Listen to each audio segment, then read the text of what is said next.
We're going to start off today's class with a game. It's called Points Editor. The reason it's called Points Editor is because you're going to play the role of an editor. You're going to earn points based on how well you can edit a story that I give you. Now, this story has a lot of mistakes, and it also has some things that you can add or change in the story. The more things you change correctly, the more points you and your partner earn. Soon we'll be editing our own stories, and so this is a good practice exercise to get ready for that. In this game, you'll be on a team with a partner that your teacher will assign you.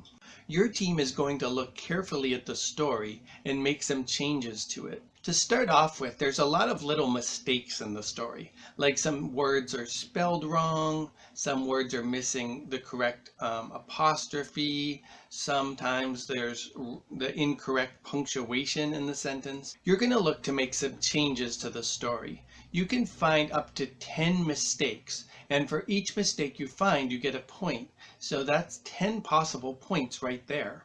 In addition, you're going to look for some words that could be changed to a red pen word. You can change up to 4 words with your red pen, and that's worth 4 points. You're also going to try to add one mind picture, which is worth up to 4 points. You're going to take something in the story that's maybe not described that well and describe it better in a few sentences. That's how you can earn the 4 points for the mind picture. Then you can also add 3 pieces of dialogue to the story. For each one of those that you add, you earn 1 point. And then finally, you can look for 3 things that are a little bit too general and make them more specific. Remember that one, like if it said the man, you could change it to like something more specific like Joe. Now your teacher is going to give you some different color markers to make changes on the story. You can write things on the back too if you need to, like you might not have enough room for the mind picture. You're going to use these colors to make changes. Red pen words are obviously going to be changed in red. Dialogue is going to be changed in blue. The mind picture that you add is going to be in green. The specific words that you're going to add are going to be in orange. And the corrections that you make, like the spelling errors and those kind of things, are going to be in purple. I'll leave all the colors up here so that you can remember which ones to do in which color. You're going to have 10 minutes to make as many changes as you can. At the end of 10 minutes, time is up. If you finish early, you can work on your story. You have a chance to earn a lot of points in this. Once you're finished, you'll turn it into your teacher, and your teacher will add up the points that you earned on the paper and then add them to your totals on the board. Okay, let's set the timer for 10 minutes. Your teacher is going to pass out the paper, and then once you have your stories and you're on a team, then your teacher will press start and the timer will count down. Good luck.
Okay, hope you were able to earn a lot of points for that game.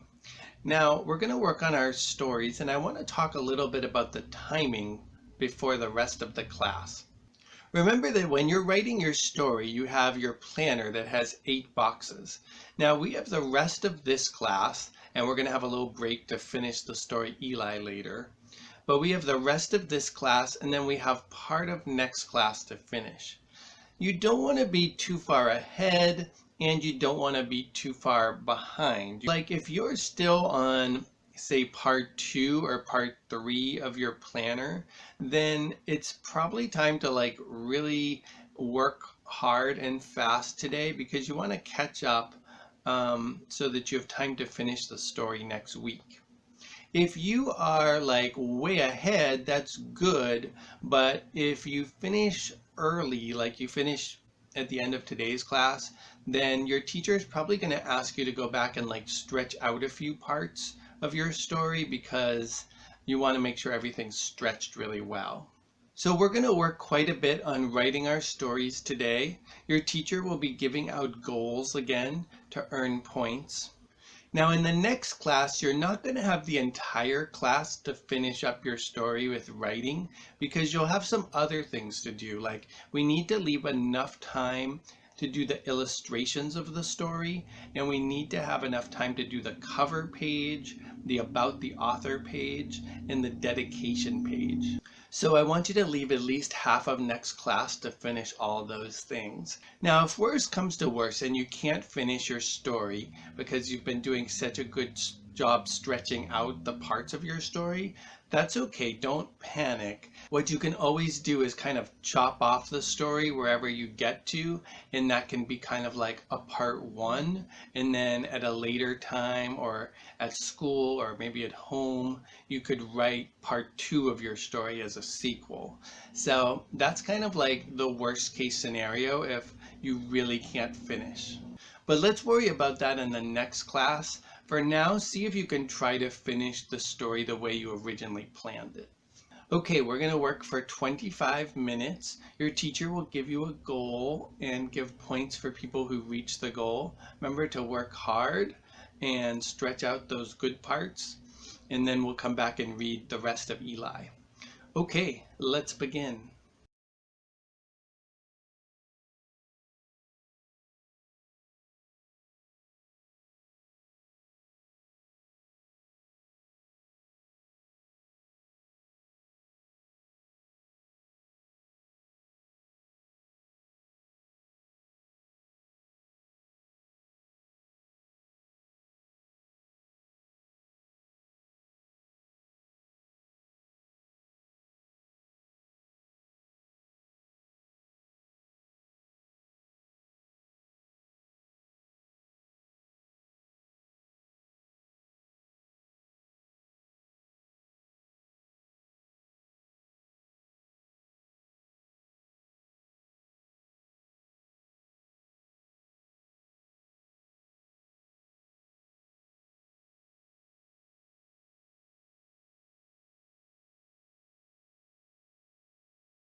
Now, you remember when we were reading Eli last time, we left off on the part where the birds were trying to make friends with Eli, but he didn't want to be friends with them. And so to drive them off, he said a lot of mean things to them. And they said, okay, but we're still your friends, and maybe we'll be helpful sometime in the future. So the next page says, that someday came surprisingly soon. It was the very next afternoon. Vera and her vulture friends were circling high above the plain, searching for leftovers, when they spotted a band of Zubangas armed with spears sneaking along through the bush. The bush is kind of like the wildlife area. Being ever so curious, Vera swooped down for a better look, to discover that the men were tracking a lion. The old bird guessed at once whose paw prints they were. I think it's Eli's, and she took off in a tizzy to warn the old cat. Vera found the lion in his usual spot under the tumbaba tree deep in a catnap. Eli, Eli, screeched the frantic bird. Wake up, old lion, wake up. The Zubangas are coming. The Zoo what? Mumbled the drowsy, sleepy-eyed lion. The Bangzoozis? The lion hunters, the men with the spears, they're hot on your trail. Lion hunters? Spears? Wailed Eli, sitting up with a shiver of fright. What do I do? Where do I go? To the Gumbazunka swamp, she said. Quick, on your feet, follow me. Take a look at these two sentences here. I want you and a partner to see if you can find any red pen words that Bill Pete used in this part. See if you can find one or maybe more, and what other word he could have chosen. Okay, turn and talk.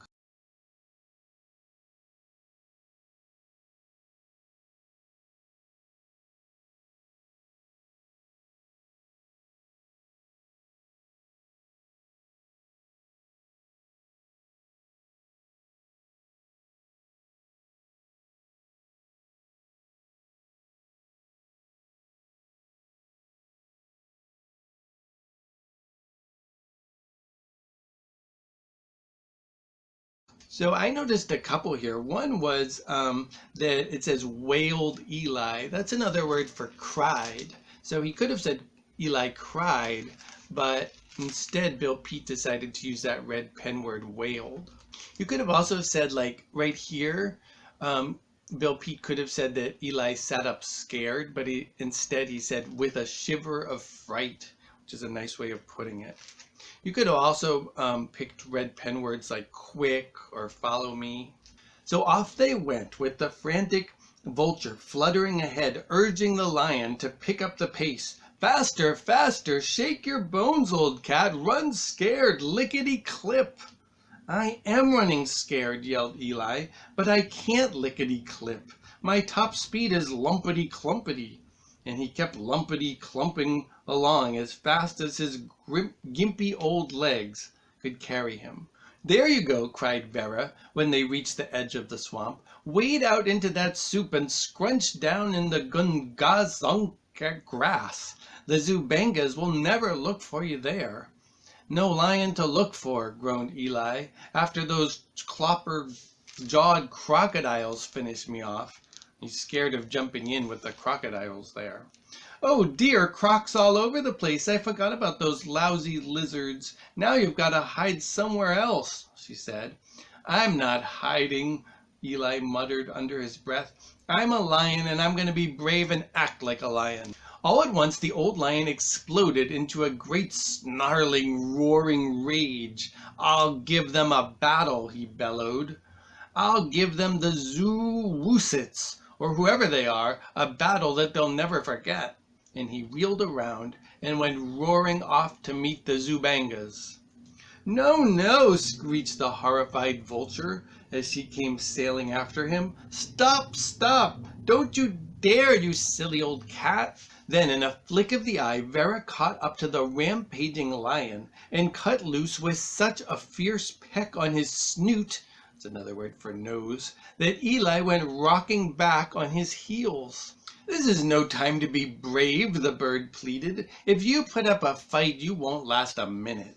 Then what do I do? Growled Eli. Act like a ninny? Roll over and play dead? Yes, yes, cried Vera. Great idea. Roll over and play dead. I mean it. Flop down, play dead, go ahead. Remember that vultures are birds that like eat dead animals, so I think that's part of Vera's plan. Like this? Asked Eli, sprawling on his back in the weeds. Perfect, cried Vera. Just dandy. Now hold it. Don't you dare budge. Don't wiggle an ear or twitch one whisker. Stay put while I round up the rest of the act. I'll be back in a flash. Take a look at this sentence. This is kind of like a collection of red pen words, not just one word. This part right here that says, I'll be back in a flash, see if you and your partner can figure out what that must mean. Let's put up 30 seconds and turn and talk.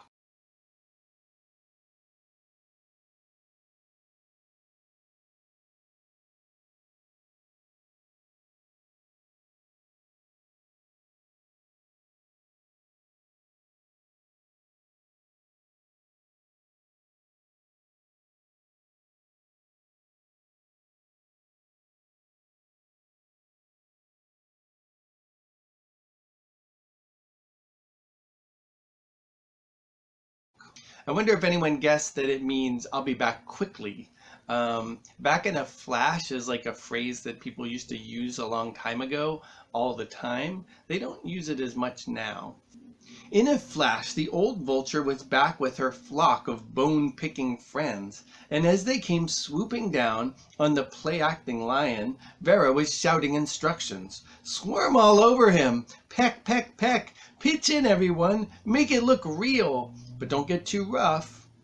In an instant, the vultures were all over Eli, pecking away at their make-believe, squawking and squabbling to try to make it look real. So they weren't really eating him, but they wanted the warriors to think so. Here come the warriors. In the next instant, the Zubangas came charging over a hill, all set to attack the lion. But when they caught sight of the sprawled-out lion, swarmed over by a mob of squawking, pecking vultures, they staggered to a halt and gaped in surprise. Here comes the climax of the story. How can it be, they wondered. Simba, the great cat, done in? What happened? What got poor old Simba? There's kind of a joke there. Everyone keeps calling Eli the wrong name. Now these guys are calling him Simba. Speared by a rhino, muttered the chief. Or snake bit. No telling what. Anyway, we can't fight a dead lion, so let's call it a day. Hup ho, let's go. Then, grouching and grumping about their bad luck, the Zubangas turned and went trotting over the hill. Ho ho, I don't believe we fooled them, cackled Vera. But hold everything while I make sure they're gone for good. As she sailed high into the sky to keep a sharp eye on the Zubangas, she kept watching until they were no more than tiny dots in the distance. Then cheerily, Vera sang out, all clear, all clear. Come to life, old Eli. Stand up and take a bow. That was some fantastic act. Just super.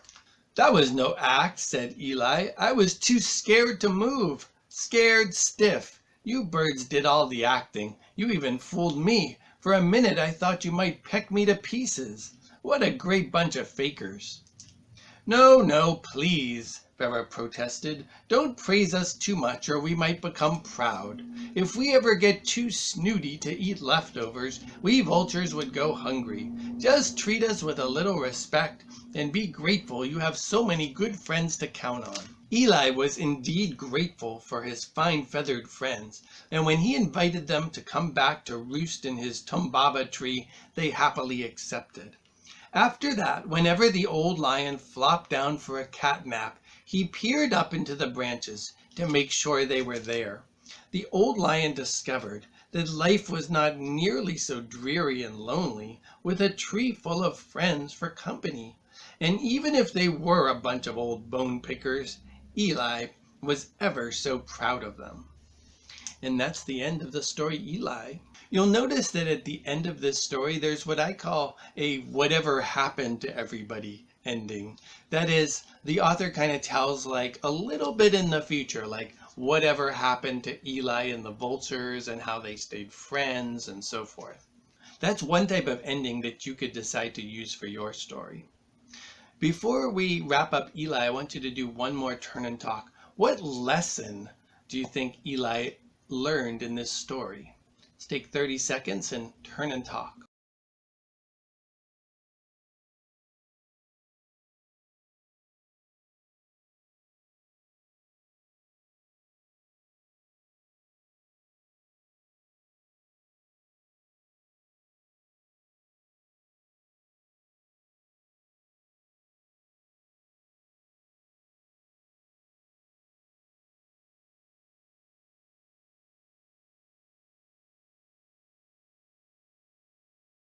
It's funny, when the story started off, Eli didn't like the vultures at all. Not because like he knew them very well or anything, but just because they were vultures. And by the end of the story, he realized that they were actually really good friends. Okay, we're going to work on our stories until about the last 15 or so minutes of class today. During that last period of the class, we're going to have the groups get up and perform their little plays about the aliens and astronauts. So your teacher should make sure to leave enough time at the end of the class to get most of the plays done, and then we'll get a few more done at the beginning of the next class. I'll put up the timer, but your teacher can make changes to that if more time is needed. So work hard on your stories, and your teacher will look to give points for people working hard. And let's begin.